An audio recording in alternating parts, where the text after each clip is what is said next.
Hello everyone, welcome back to the channel. My name is Cordamt and we are back for some more PoE2 Deadfire. We are in the Valiant Trading Company headquarters where we just defended, I think it's Governor Castle or something, from being expelled as the leader of the Valiant Trading Company in Neketaka. And as a thanks, I guess, he gave us a quest to blow up the powder house of the Rawatayans in the Brass Citadel area. Now, I was actually thinking that that might be a cool quest, but at the same time, what I'm guessing is I'm gonna mess up my entire reputation with the Rawatayans. Even if he says that we're not, we probably are. And it will probably also involve killing innocent people, which I don't think it really makes a lot of sense for my current playthrough. I could kind of justify it as being an assassin, just going in there and killing everyone, but I think I prefer keeping this benevolent, let's say. Okay, so one thing I think I'm gonna do is... Yeah, okay, this is much better. I also saw, by the way, when starting up the game, that there was something like on the advertisements in the main menu saying Seeker Slayer Survivor now available, so now I got spoiled that this is a DLC. But in any case, we're gonna do this as well. And before this, I like doing everything optional before the main quest, so we will be doing this before the coming storm. This is what I was talking about, the sabotage at the Brass Citadel. So I'm not gonna be doing this. I don't like the idea of killing the Rawatayans there. We do have the final maneuver, which is to go and speak to the Rawatayans. Gather your party before venturing forth. And this one is, I think, in the Imperial Command. Yeah, Imperial Command. So let's go there. I'm guessing he's gonna give me a quest to sabotage the Valiant Trading Company or the Juana. Given that, you know, the Valiants are sending us to sabotage them.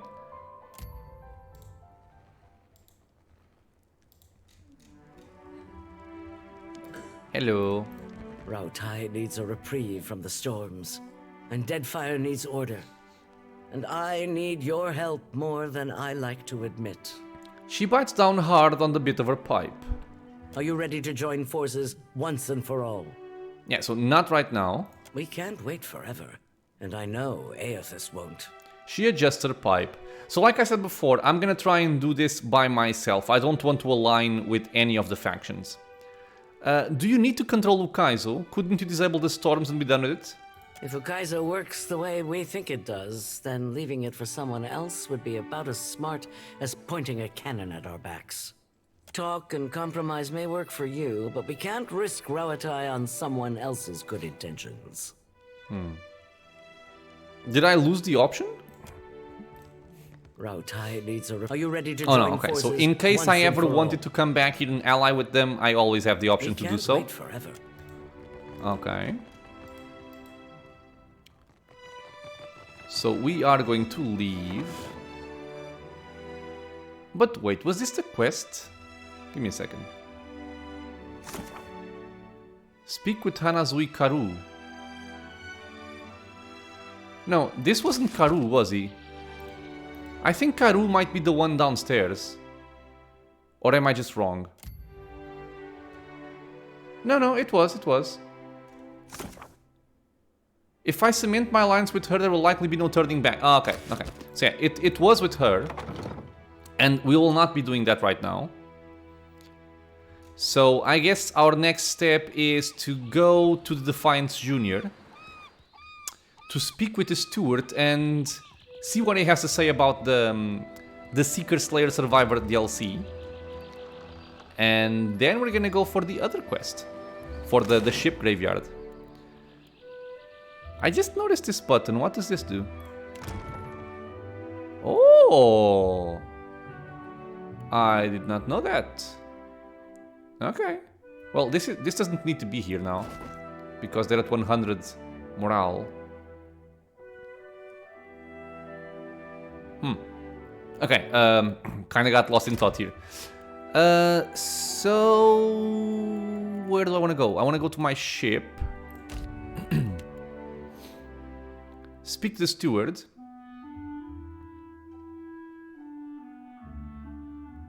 Mm-hmm.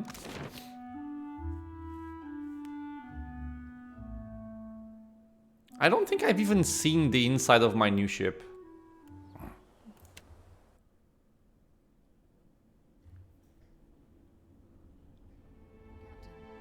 Okay.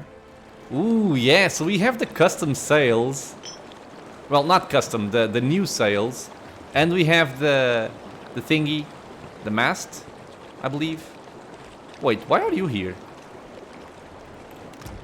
Oh, because you were shot, that's right. I mean, you are 3-star helmsman. He is as well. Boatswain. Ah, but sailor experience 78, so I'm gonna swap. These are my backups here. This guy is a loyal cannoneer. And he has 2 stars. Maybe I could put you here to try and level you up a bit. Wait, I can't do it? You must... I am there, Jesus Christ. Okay, anyway. Let's first deal with this.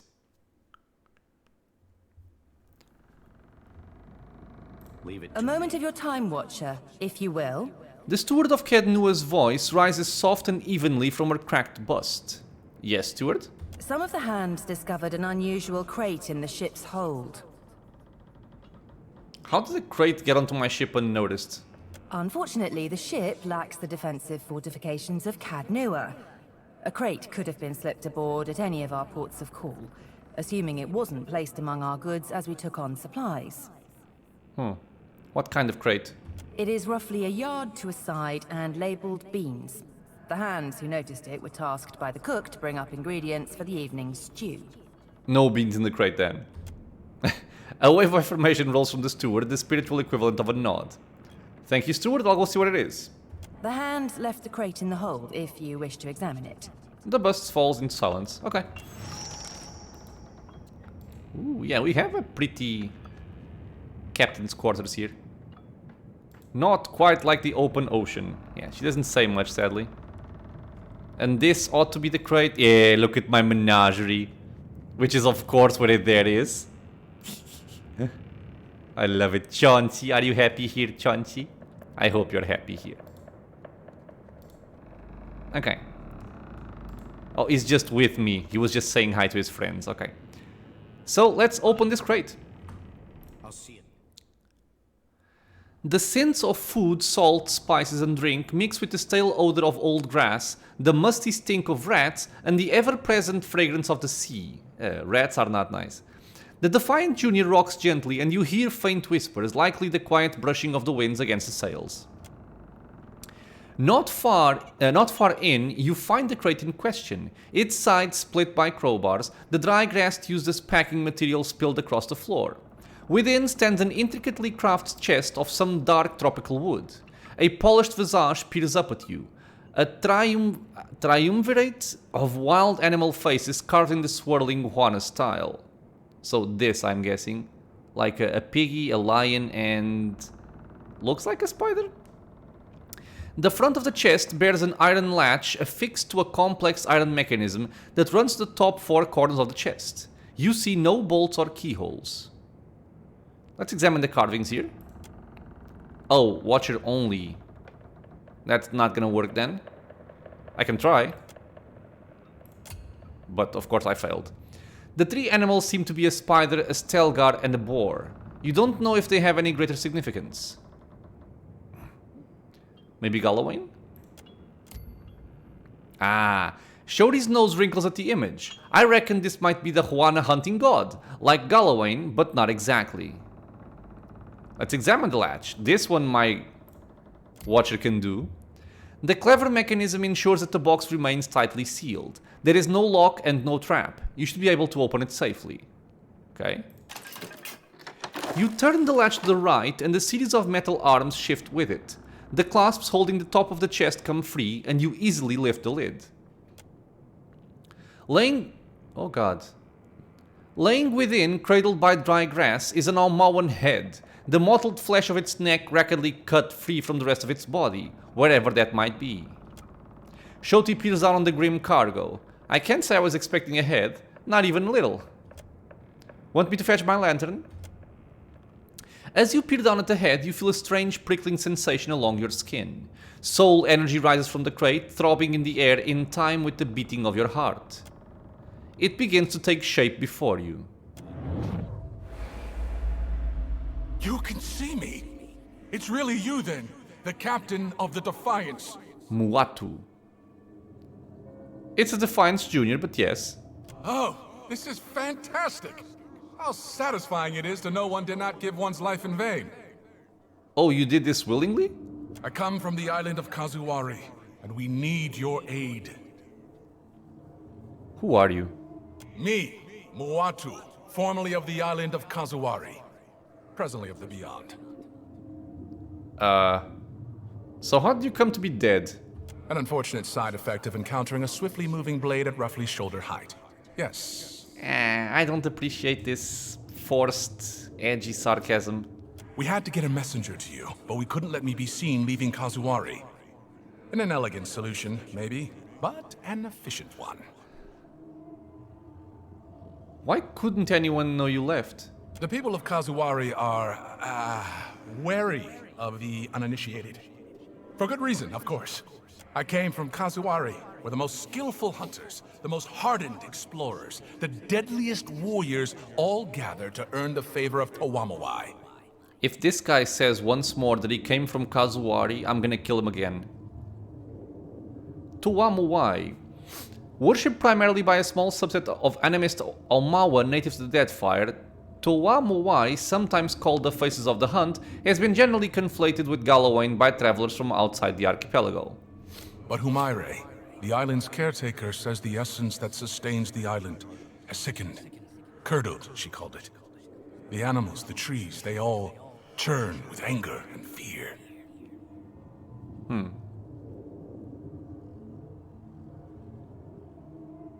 Why ask me? What can I do about this? What can I do about it that its caretaker can't?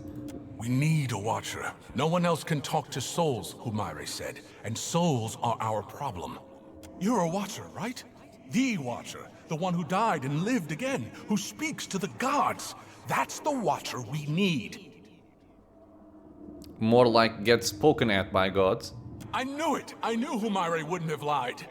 You will help, won't you?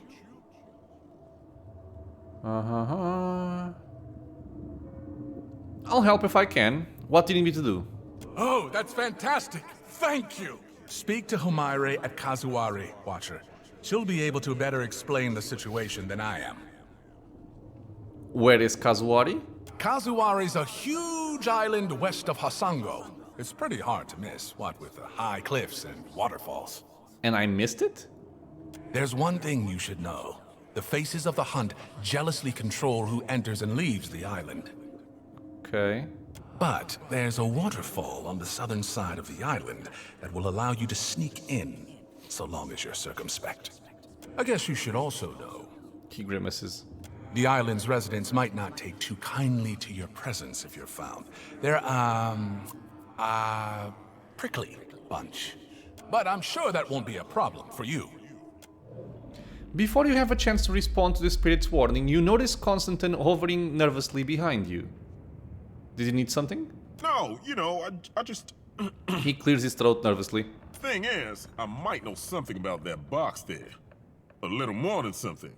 All I'm saying is, maybe you don't want to touch it. Maybe we tie a big rock to it and throw it overboard. Right now. I'm going to need a bit more to go on than that. It's a box with a dead man's head in it. Actually, there's a spirit in the head too. Great. That's great. You seem to know a lot about this. Why is that? Maybe we should talk about it later. You seem to have your hands full. Hey, hello? I'm still here. Are you going to help us? We could really use the help. I'll help however I can. Once we've arrived, I can help you find your way into the heart of the island. You know, if you want me to, I wouldn't want to presume. In the meantime, I'll be here, well, behind you, really, with the rest of the spirits following you around. We gained an item, Muatu's head. It's a trinket, I'm guessing. Grants Muatu's aid. Once per rest, summon Muatu. The wielder summons Muatu to their side. Muatu's attacks heal the wielder if they are nearby and become more powerful as he is empowered by the souls of the Crucible. Maybe that's something that will make sense in the DLC area? Sail to Kazuari in the western Deadfire Sea. Alright. So, do you have something to say about this? Let's get a move on. Nope. Okay. Well, we're gonna do that later. Right now, I wanna swap my helmsman. Sorry, this guy here.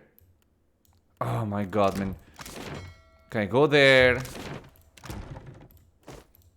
There we go. So you are kind of pointless, so you can go over there. Okay. Dealt with. Quick save. So, Furante. And the final voyage. I'm gonna go for this one. So, claims to have come across a dire threat far to the southeast of Neketaka. A threat that stole away the crew of his ship, the Antelope. So the south east of Neketaka. It's not this.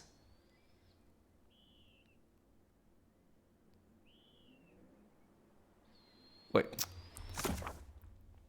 Lofel spoke of an island surrounded by shipwrecks. The apparent source of whatever it was attacked his ship and stole away his crew. He seemed to think it would be a threat to any captains in the region later. Okay, so sure.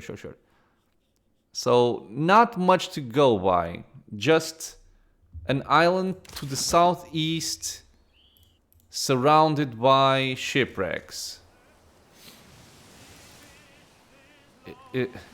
Were there shipwrecks here and I already cleared them out?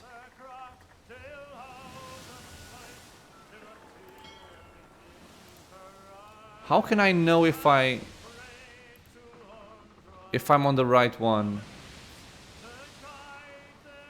You find yourself in cold, suffocating darkness. There is a familiar weight in your hand. A lantern. It sputters to life, and the world shifts into focus. A staircase spirals endlessly below you. With nowhere else to go, you start down. A wave of blistering heat hits you. Then a sea salt wind. Divine voices boom and screech. Their words shake the platform beneath you, shake the very air around you. The gods are fighting. I'm guessing this is because we advanced on the quest to go to Ukaizo and not the quest that I'm currently looking for. Lay your blame elsewhere, Wodika. I won't suffer your arguments any longer. Magrin looms large before you, an accusing finger leveled at the melted visage of Wodika. Wodika screws her mouth into a sneer. You fool! If only we had attacked him when I first proposed it. Accusations drip bitter as bile from her tongue. Yeah, for sure this is not because of the quest that I'm looking for right now. Okay. What's going on here? You have found us engaged in a spirited discussion. The pallid knight looks down at you, a frown etched deep in her otherwise statue-still features. I am afraid we are not at our best. The Watchers returned. Perhaps we should hear what he has to say.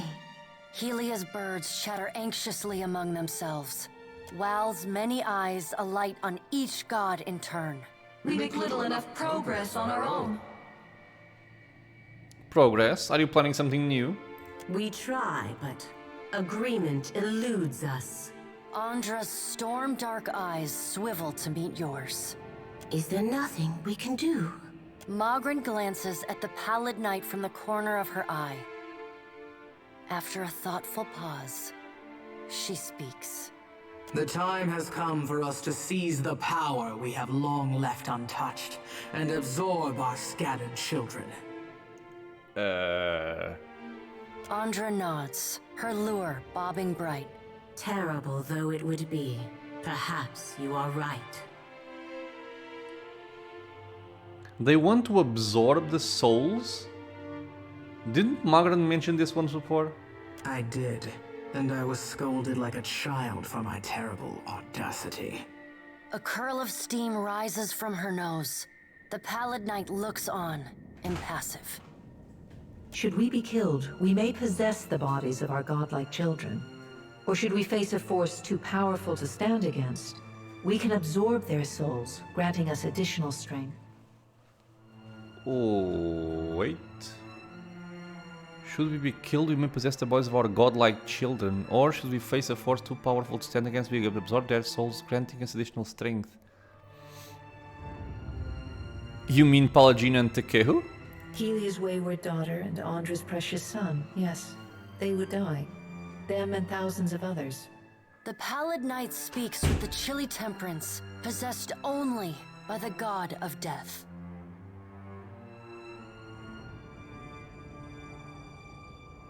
Wait.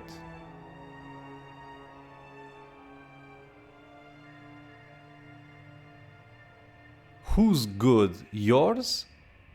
Where do they mention good?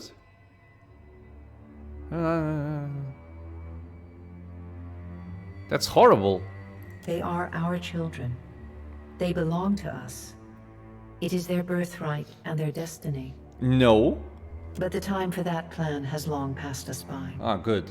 Are we to keep nothing for ourselves? Not a single secret retained? Not a solitary mystery? Magrin elbows one of Wal's floating eyes away. Aethys will lay bare our every secret soon enough. What is one or two revealed now? But we get ahead of ourselves. First, the Watcher must get to Ukaizo, and that will be a trial all its own. What do you mean? The Guardian of Ukaizo has stood watch over that place for millennia. It will not stand aside, not even for Bareth's herald. Helia, who had been lost in quiet, anxious conversation with her birds, breaks in. It yet lives. Isn't that the dragon we saved? Of course.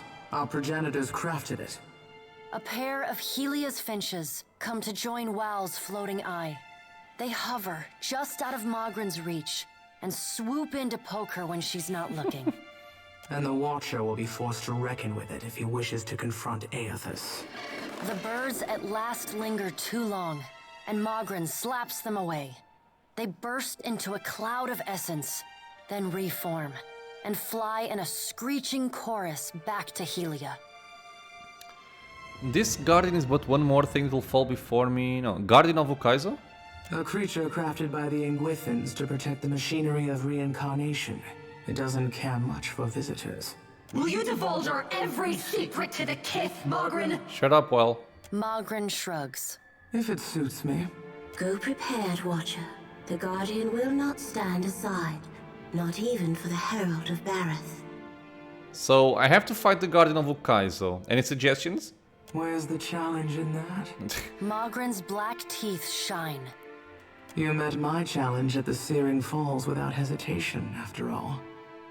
And when Firga faltered, you restored her faith in me. The challenge in the Searing Falls was the dragon? This was her challenge? Okay, I guess.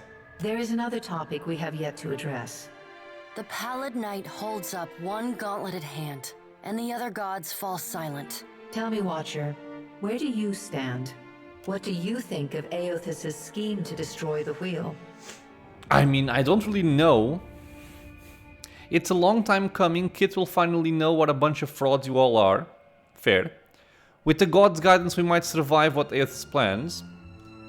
We can no longer count on the gods for guidance. Kit will have to figure this out on our own. This doesn't feel like the act of a caring god to me. Aethys is going to decide everything. I still don't understand what this all means. What will happen with... Okay. I still don't understand what this all means. What will happen when Aethys destroys the wheel? The Pallid Knight spreads wide her hands. Think of the beyond as a reservoir, the in-between as storm clouds, and souls as rain. When a living thing dies, its soul enters the in-between. And when the in-between grows full, it releases souls into the beyond, where they wait to be redistributed to new bodies, new lives. The wheel is the process by which souls are moved from the in-between to the beyond, from the rain cloud to the reservoir, and from the reservoir into the living world. Okay, so... The wheel moves souls from the in-between to the beyond? Okay. Without the wheel to mediate the transfer and redistribution of souls, the souls of all who die remain in the in-between. And without souls to fill it, the beyond gradually empties, trapping all of the remaining souls in existence in the in-between. Okay, yeah, so everybody would be stuck in the in-between eventually. Which means that everybody would eventually become Hollowborn. When the beyond is empty and the last creature on Eora dies, that is the end of everything. It is Rimergon's future, the one he wants for us. How does that affect the gods? Soul essence sustains us. We feed off it, off the little fragments you mortal kith shed like snakeskin as you pass into your next life. Without sustenance, we starve as any mortal might. We die and leave a great silence behind, an eternal emptiness from which nothing is born.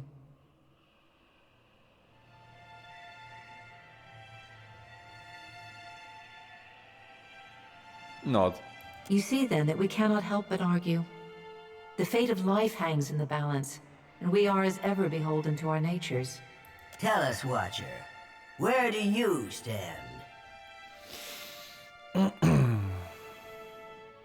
Where do I stand? I don't know where I stand.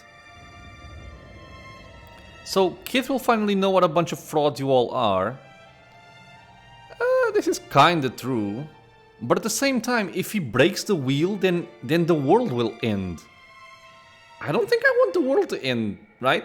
It doesn't make sense to me.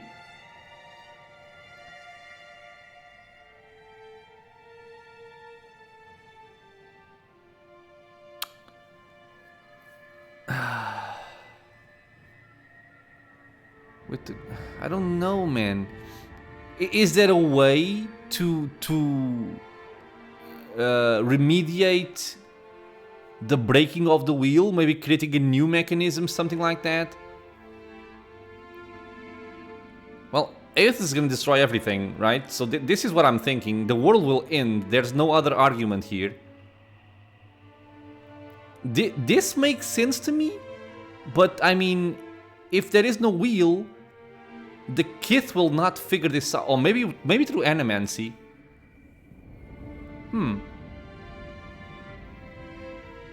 Okay, because in this way I can say that I don't care about the gods, and at the same time that we, the Kith, can sustain ourselves. Let's try it. We can no longer count on the gods for guidance. Kith will have to figure this out on our own. Perhaps you misunderstand. This is not a test you will overcome on your own. Aethys intends to change the fundamental structure of life and death. Does that not frighten you? You, Kith, who are most vulnerable?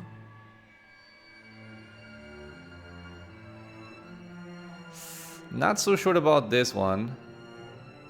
I'm kind of inclined to think that Aethys is doing this for a righteous purpose, but at the same time he's destroying everything. I don't know. Fatalism helps no one and solves nothing. Aethys loves the mortals more than any of us. He has always been their greatest champion. He believes Kith will rise to his challenge. I am not so sure, but I look forward to watching them try. How did Aethys fool you all? You're the most powerful beings in the Order. He found our blind spot and exploited it admirably. By the time we even had a hint of what it was he intended, it was already too late to stop him. If we still had our bodies, we could oppose him. Woedica balls her bony hands into fists and glares long at Andra. Do not lay your blame on me. We set them aside after I killed Abaddon, it is true, but you did not fight the decision then. She turns her back on Wotica then, and looks instead to the Pallid Knight. What if Aethys is right, and Kith succeed in rebuilding the wheel? What then? Ah, so this might be a possibility.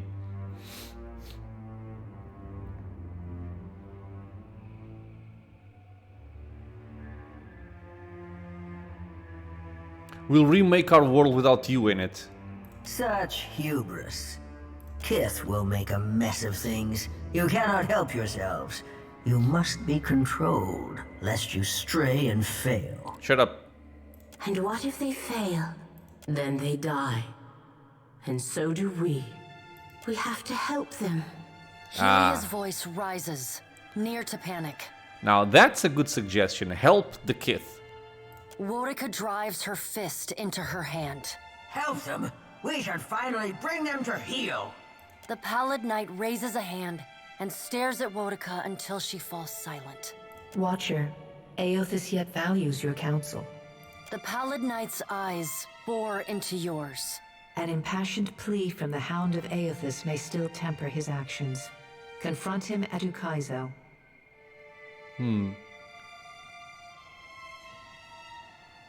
I will make him heed my words. A bark of dry, bitter laughter escapes Wotica. You believe you will succeed where I have failed? Ha! Yeah. The future of Kith and the gods rests on your shoulders, Watcher, so I hope that you do. The Pallid Knight's stern countenance softens. Time moves swiftly away from us now. The Pallid Knight spreads her hands before her. Go, Watcher. Do what you must. The edges of your vision begin to dim. Like a sun setting, twilight encroaches on your mind. Wait, what happens if I fail to convince Aethys of anything? You will not fail. The Pallid Knight conjures a blinding white light in her palm that swiftly grows to engulf the room. Then, the crack of thunder rends the air, and you feel the floor drop out beneath you. You come to flat on your back, staring at an all too familiar ceiling. Alone, once again. Okay. So yeah, I guess I kind of understand what Aethys is going for now. If it is actually possible for Kith to rebuild the wheel or create something that is similar to the wheel through animancy, I'm guessing, then we should be able to live without the gods, which is what Aethys wants. And it kind of makes sense to me, since these gods aren't actually helping anyone, they're just feeding off of people. Okay, so now where the hell is this ship graveyard? I still don't know. This is southeast. Is it over here? Maybe somewhere covered by the this fog of war? Nope. Is it this one? No, we've been to this one. I mean, this is the Hall of the Unseen. Wait, maybe there? I don't believe so. How do I even know that I've reached the correct place?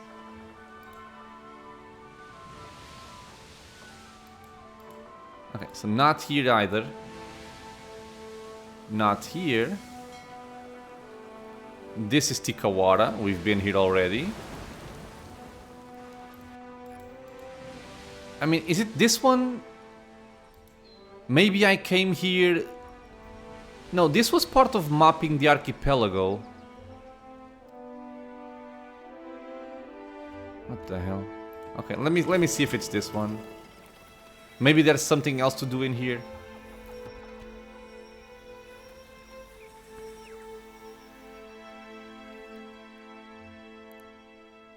Okay.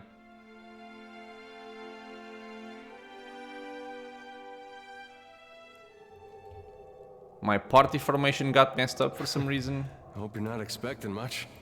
Yeah, traps again? The traps regenerated? Leave it to me. me. Or was I unable to disable these traps when I came here? there's nothing here.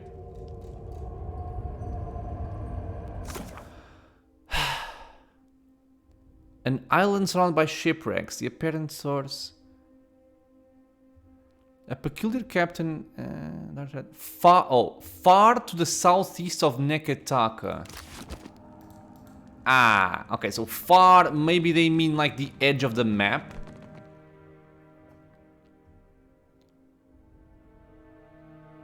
Okay.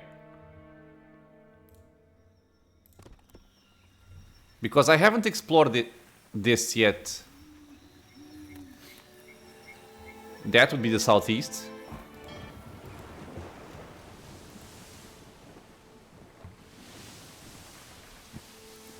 Come on, Mr. Ship. The one annoying thing about getting lost at sea, like I am right now, is that I'm consuming food and water and my people are getting morale loss, which means I'm gonna have to start purchasing good food eventually, and that's kind of annoying. Wind, I can see. The windless what? The windless wastes. Okay. Is this the island? Oh, it might be. It's very foggy.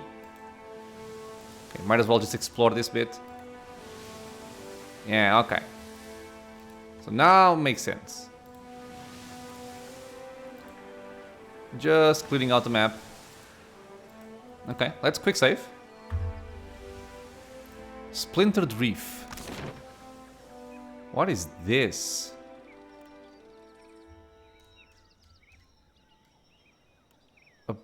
I can supply? I can supply? Ooh, Dragon Wing Sail. That's very expensive. Ooh, this is good, I think.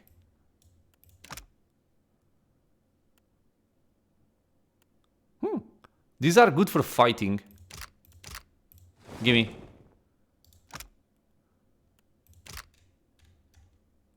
Kith meat.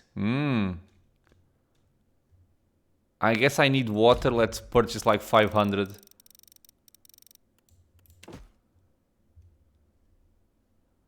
Hardtack. Sure. Oh. Wait.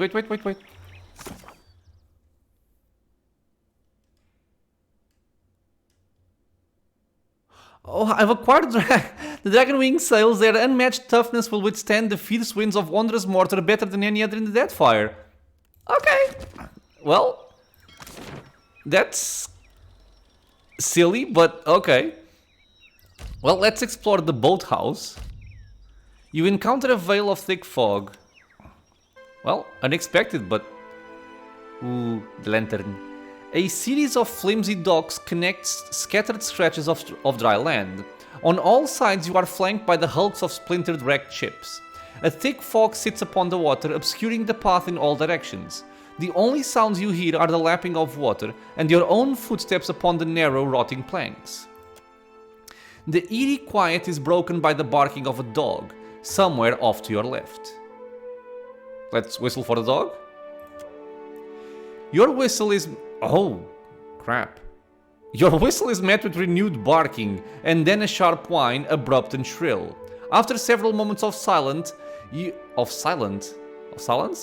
hear a running tread upon the docks. A dog bounds from the fog, its dark fur matted with blood.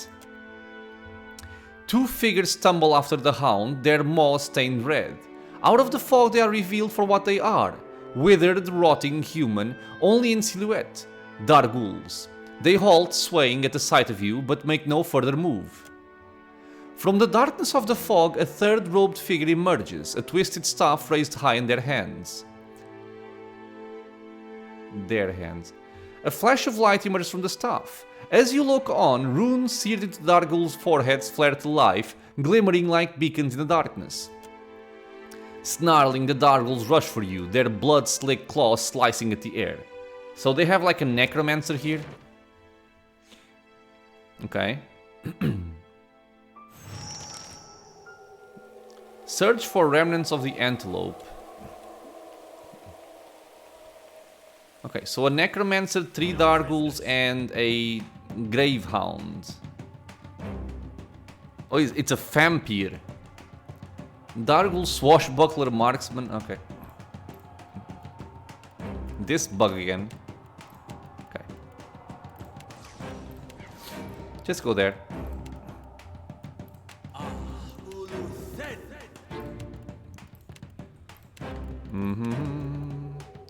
Let's get some might.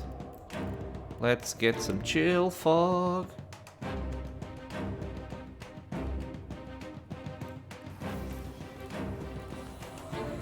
Okay.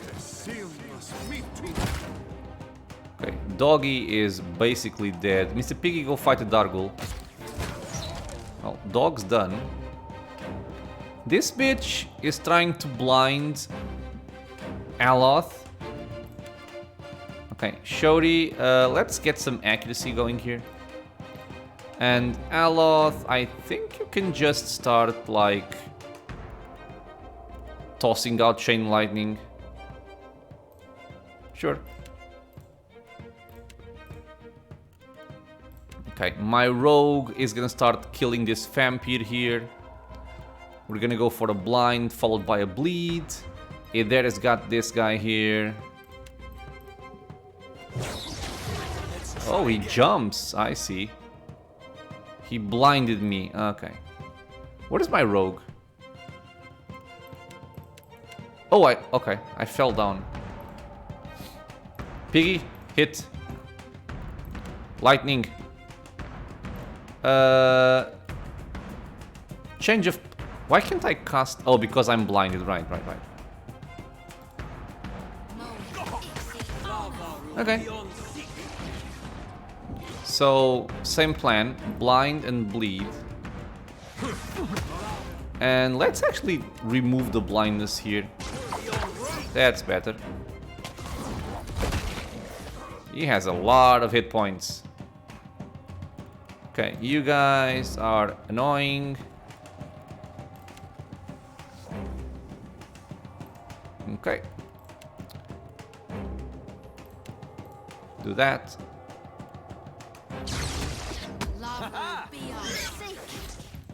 Let's heal Aloth with this.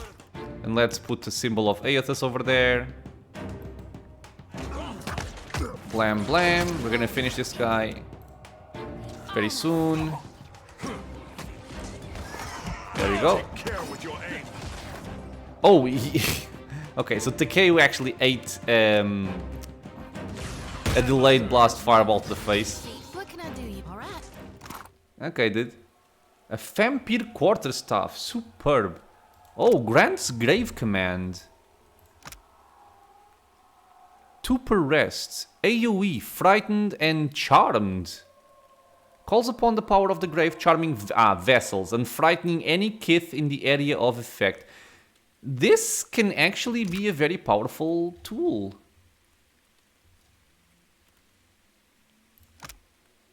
This can be very powerful stuff. I'm not even kidding.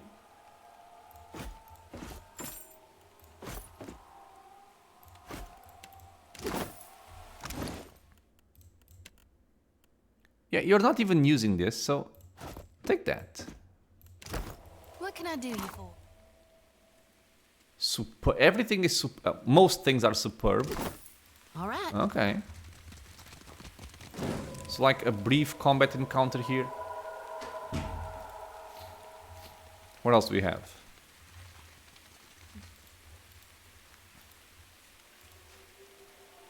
Nothing. It's just a very short area. Okay, let's go to the Pickled Eel, which I'm guessing is like a tavern.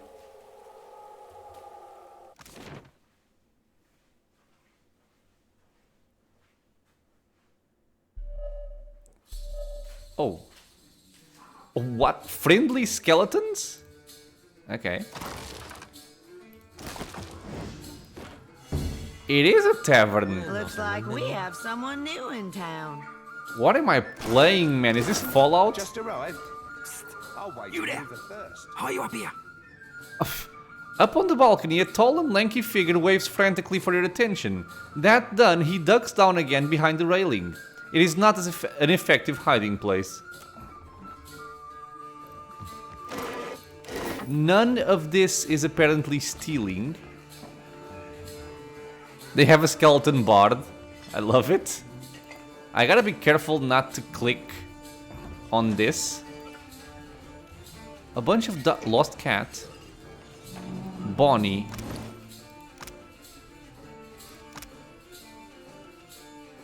Okay. Not terrible.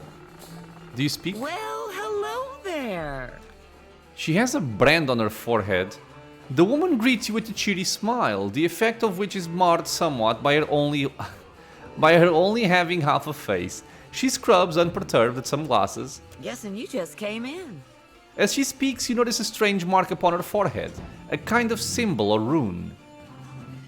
Yeah, I just arrived. Always happy to see new faces. We're a long ways from everywhere, and not many folk are so keen to risk the voyage. You're just in time for the harvest. Oh god, what is the harvest? Help yourself to some ale while you're waiting. Zuka ought to be here soon with the day's catch. Yeah, I want to know about your mark. Good to see you again. Come Thinking on. of staying on? But they also talk, these. No? Oh, I thought they did. Tavern keeper. Drink, sir? Same mark. The man at the bar goes about his business in merry defiance of the fact that he appears to be semi-decomposed. Behind him, a dwarf hangs upside down over a barrel. Oh, yes it does. Blood streams down into the bucket from a wound in his wrist. From time to time, the dwarf twitches feebly. Come on, write the things properly. Ain't got much on the menu, truth be told, but an ale ought to hold you over until Zolka and her people turn up with supplies.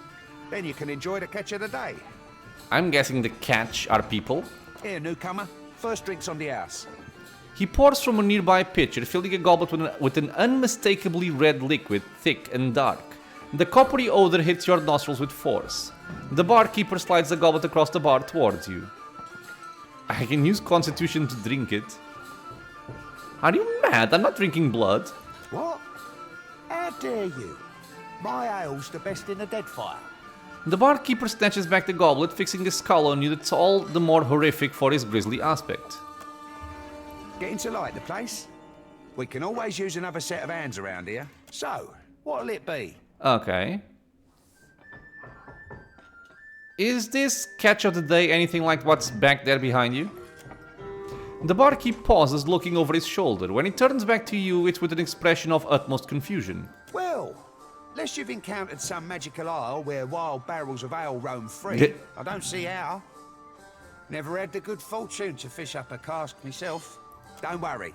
The captain what founded this settlement, she left good people in charge. This land's no good for crops. We rely on the sea. The town's protectors, they sail out and bring back food for the rest of us. The Juana do something like that, eh? Forgot the name for it. Price share looks very different, I say. Captain, do these people think they are dealing in fish? Who's this captain? Eh? Oh, I'd have thought you'd have heard the whole thing from the protectors by now. Captain Lucia Rivan. Oh! Our great founder. Now, that was ages past. It's Menzago in charge now, of course. Lucia Rivan of the Floating Hangman, the ghost ship? Ghost ship?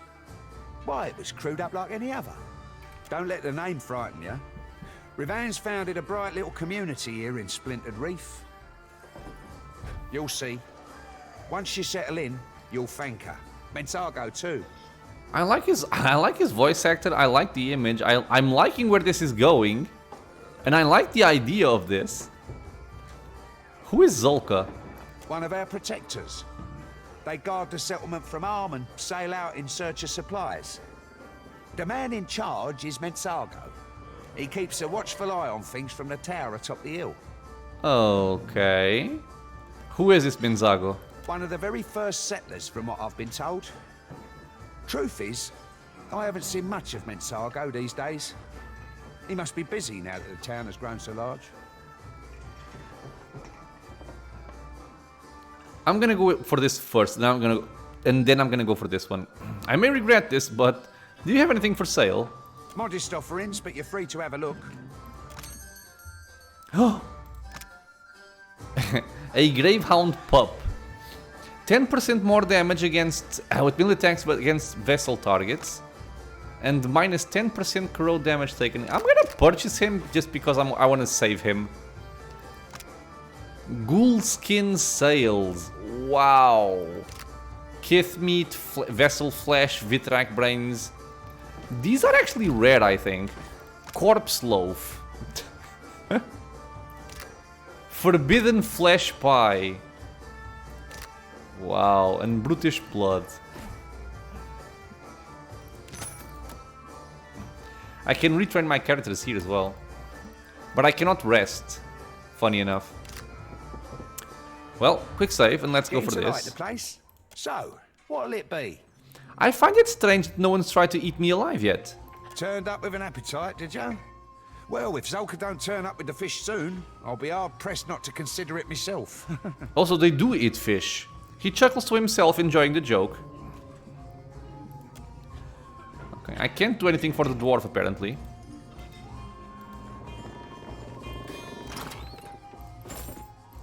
Wait, what? Principe clothing, okay. Not gonna bother with that.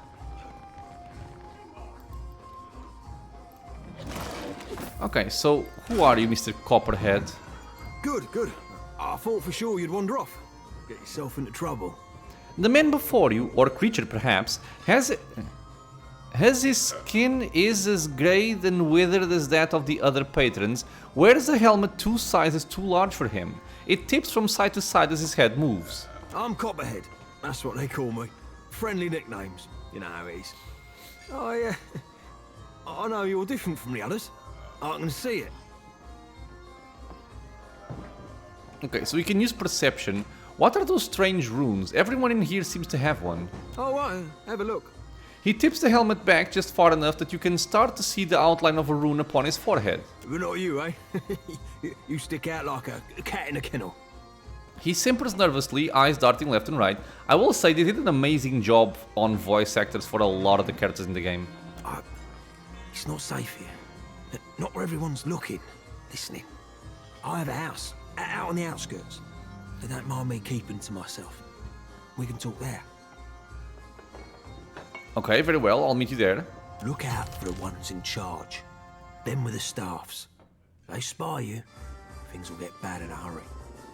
Zulka, especially she. I have to go. Okay. Oh, is this Zulka? Ooh, she looks awesome. A woman strides into the tavern bearing a staff. Oh, he's just in front of her. Bearing a staff whose ornamental head glows with arcane energy. She strikes the staff upon the ground once, and the tavern fills with eerie light as the runes carved upon each vessel's forehead begin to glow. Zulka mutters something under her breath, and a faint aura ripples around the 2 bound Kith standing behind her. Oh, these are Kith, not skeletons. That done, she makes a sweeping gesture of the arm with all the showmanship of a theater performer. Menzago has brought you a feast, my friends. Livestock and game. Tonight, we eat well. Everyone in the tavern cheers as the Kith are carted into a back room. Copperhead, you are not staying for the celebration? Copperhead freezes mid-sling, grinning insipidly. Not today, Zulka. I've had my fill, really. Another mouthful and I'll split down the seams. He bobs his head in a feeble bow, then scuttles away. Zulka's attention drifts back toward the crowd. Okay, so... Oh, these are enemies. Now, I'm gonna quick save. The question is, should I attack them because I want to save the captives? Or does he want me to talk with him before we get into trouble? While exploring Splintered Reef, I came across a tavern filled with vessels going about their lives as if nothing were amiss. Inside I met a Dargul by the name of Copperhead. He claims there's something strange going on. Judging by the fact that no one seems to have noticed that they are rotting corpses consuming the flesh of living Kith, he's probably right. Copperhead asked me to meet with him in this dwelling at the outskirts of town to the west. He seems to know more about the situation here in Splintered Reef. Okay, so...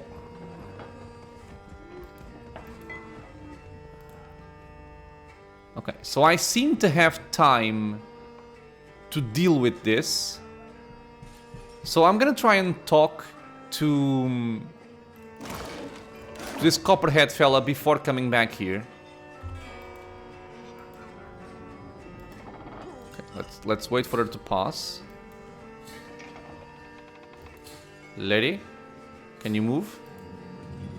That should be enough. Okay. Actually, not sure. Not sure. Wait.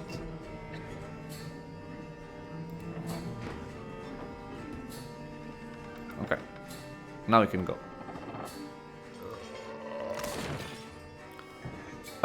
I'm guessing this is where he lives. The Sea-Lashed Crypt. I love tavern music.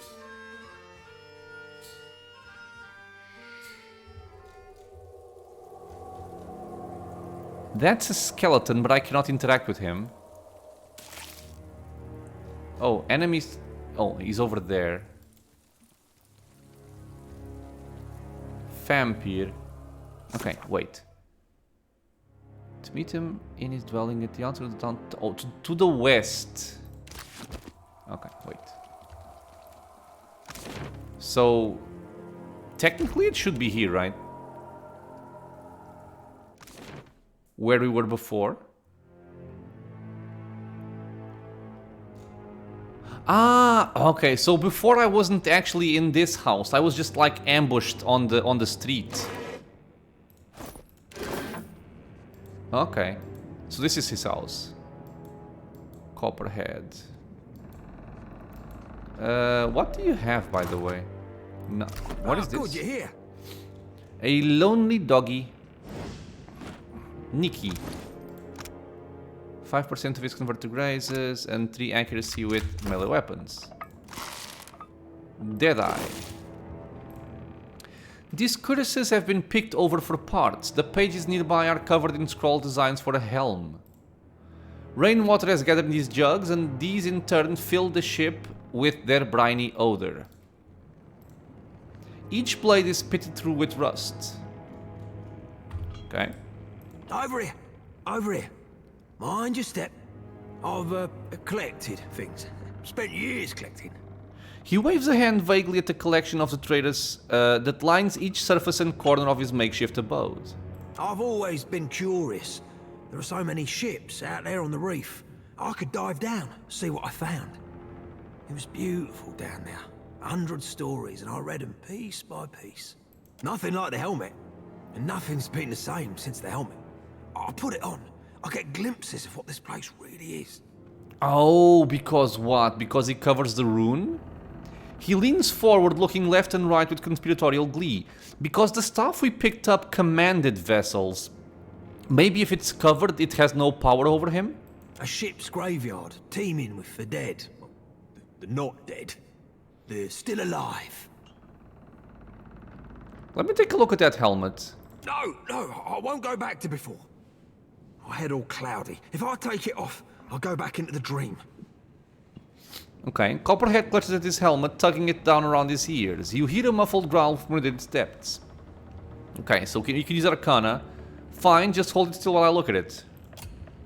Looking at the helmet, nothing more notable than your own reflection in its grimy surface. You cannot see anything that sets the helmet apart from any other piece of armor. Yeah, so it's just because it covers the rune. And so?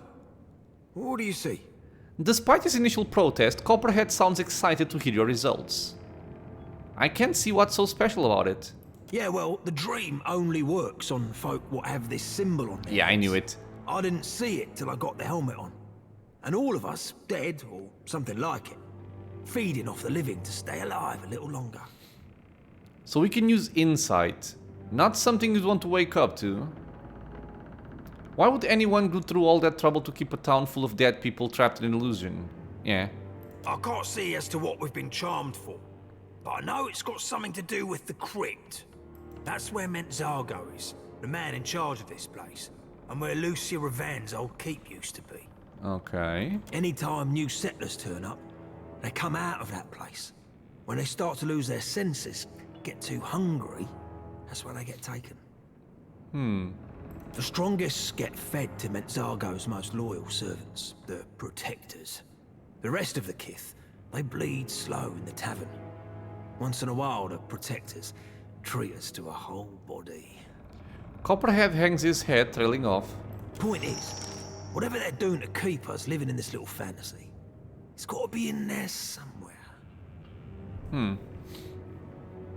So, is this the same Rivan that captains the floating hangman? I don't know the shit, but Rivan's supposed to be some great captain. She founded this place, made it what it is now. Living a fantasy has to be better than finding out you're a rotting corpse. Nah, maybe they should know it and then they can end their lives or something. Alright, I'll take a look at the crypt. Hold on, you can't just walk on in. It's guarded. Really, really well guarded. I mean, I can handle it, but do you have any ideas? The guards don't really leave their posts, unless the hunters are back with fresh meat. But them got a schedule. They come and go as they please. Maybe you can create a diversion? Me? Yeah, alright. I can do that. I can help. I'll meet you out there. Just don't get yourself killed. Okay, so you'll meet me out there.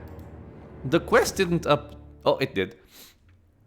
Copperhead revealed that he believes that everyone in town is under the illusion that they are living kith. Somehow, the helmet he salvaged blocks the magic, which appears to emanate from the top of the crypt at the center of town. Alright. So, I guess we're gonna investigate the crypt, which is this area here. In the meantime, we are going to end this episode here, my friends. I'm loving this place. I was really not expecting something like this, but I love it. So yeah, we're gonna finish this episode here. If you guys have... No, sorry. Before that, I want to thank you all for being here with me in the channel, watching some PoE2 Deadfire. I hope you guys are enjoying this. If you have any questions, suggestions, anything at all, if you just want to say hi, leave a comment below. If you are enjoying the content, consider subscribing for more. There's videos coming out every single day. And I hope to see you all in the next episode. Until then, stay safe everyone.